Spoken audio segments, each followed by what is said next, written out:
Hi everyone, hope you are doing well from wherever you're watching this channel, depending on your time zone. Now, many Kenyans have been disturbed with the kind of activities that is happening at Shakahola village, led by the goon pastor Pst Mackenzie. Even the president himself has weighed in on this issue, and Ruto led a riot against this goon pastor Pst Mackenzie. According to him, Pst Mackenzie's place is in the prison, but not to stay in society with other people. He has become a dangerous person to stay with a human being. People have been misled, forced to fast, starve to death to go to heaven. I don't know which heaven is that.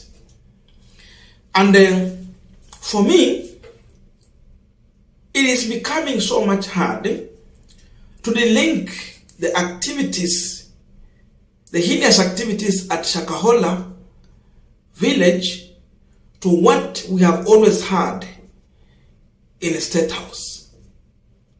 It is becoming very hard for me to link this. There is similarities here, and that's why I'm still bringing this discussion here. We will continue to discuss the issue of Shakahola until it sinks deeper into the minds of Kenyans. Because we saw a president who is against what is happening there.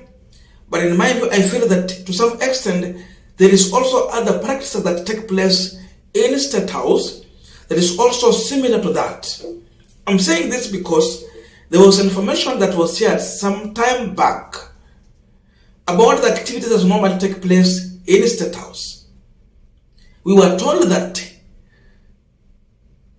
Ruto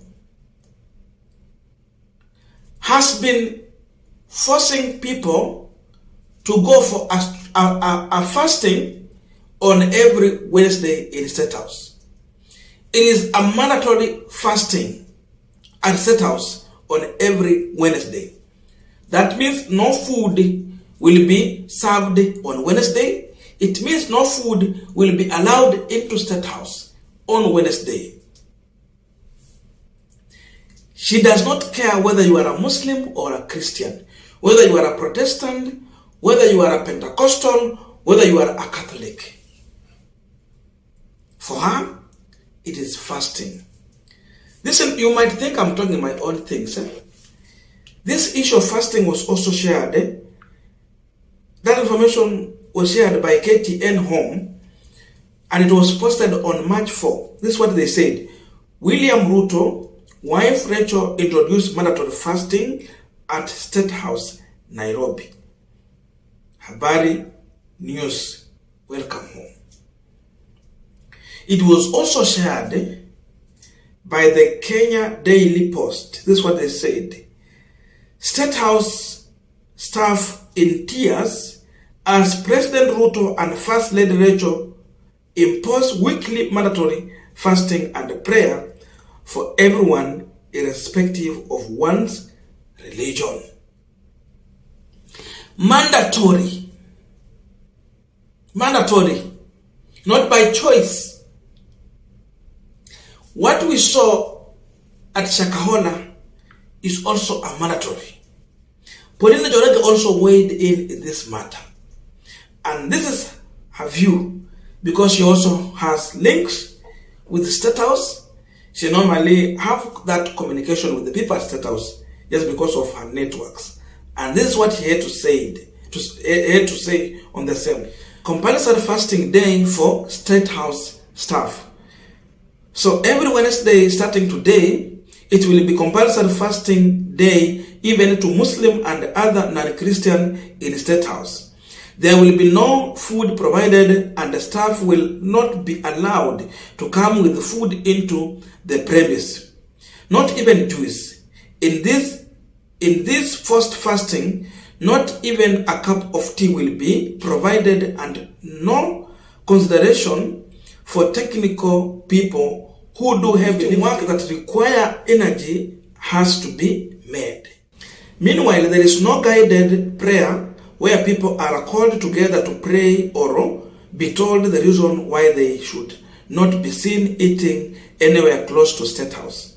No prayer point have been shared with the staff so as to make sense of all this. No one cares whether they pray or not, or even what they will pray about. Bora tu asipatikane na chakula. Look at that. That is where we are as of now. So tell me how you delink what is happening at Shakahola from what has always happened at Statehouse. We are also being told that this character is a character that was started at Karen, the staff who was working for at the official residence of the deputy president. So it has been transferred to Statehouse in Nairobi. We are continuing with this panel discussion, but just a quick request for those who are watching and you are not subscribed, please consider subscribing to the returning subscribers. Ambassador, thank you so much. And again to all our viewers, please give this video a thumbs up. Thank you so much, and back to this discussion.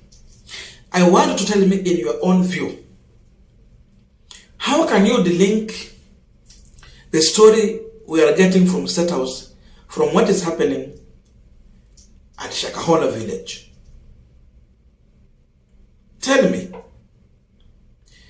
Because for me, this is a forced fasting, whereby even there is no prayer offered. Now this one of Rachel Ruto is the worst, because there is no prayer point. The reason why you are fasting, you are not being told. The issues you are fasting, praying on, you don't assemble for that prayer, but you should just go on and work, but no meal. This is actually forcing public servants to fast, and that act is an illegality in itself. It is unconstitutional. That act is not even fasting, is withdrawal of people's right to eat, right to food. You have a right to eat. So Rachel Ruto is committing an illegality by withdrawing the right to eat from the Statehouse staff. We are talking about civil servants being forced by the first lady in Statehouse not to eat on every Wednesday in the name of forced fasting without even a prayer point.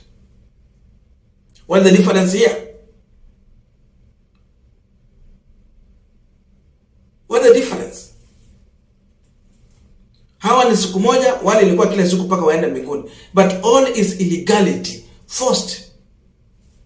So Rachel Ruto also at Statehouse, we can conclude and say that she is also misleading Statehouse staff.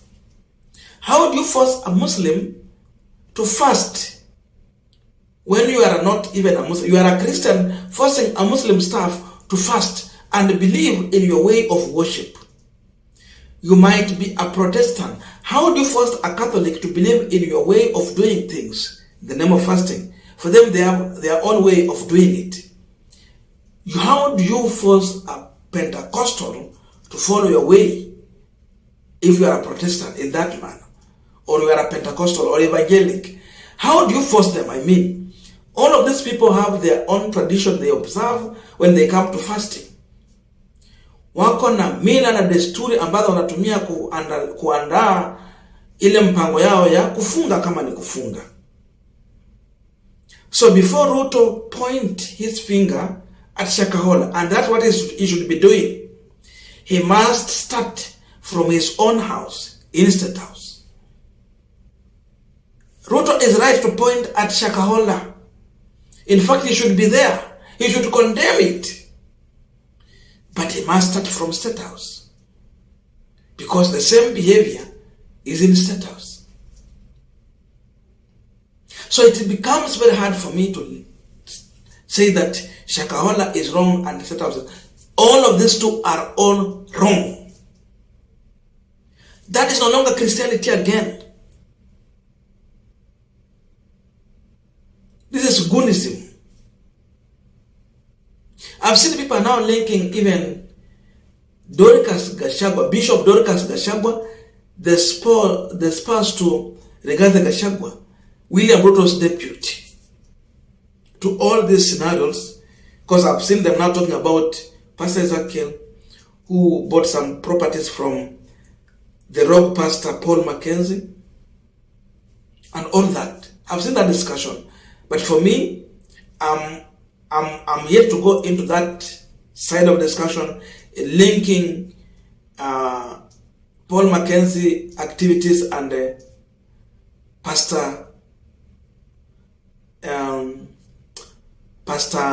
Ezekiel. I'm yet, because I've seen Ezekiel building a hospital. I don't know, but I'm yet to go in that direction. I'm seeing Ezekiel building primary school, high school, university, and hospital.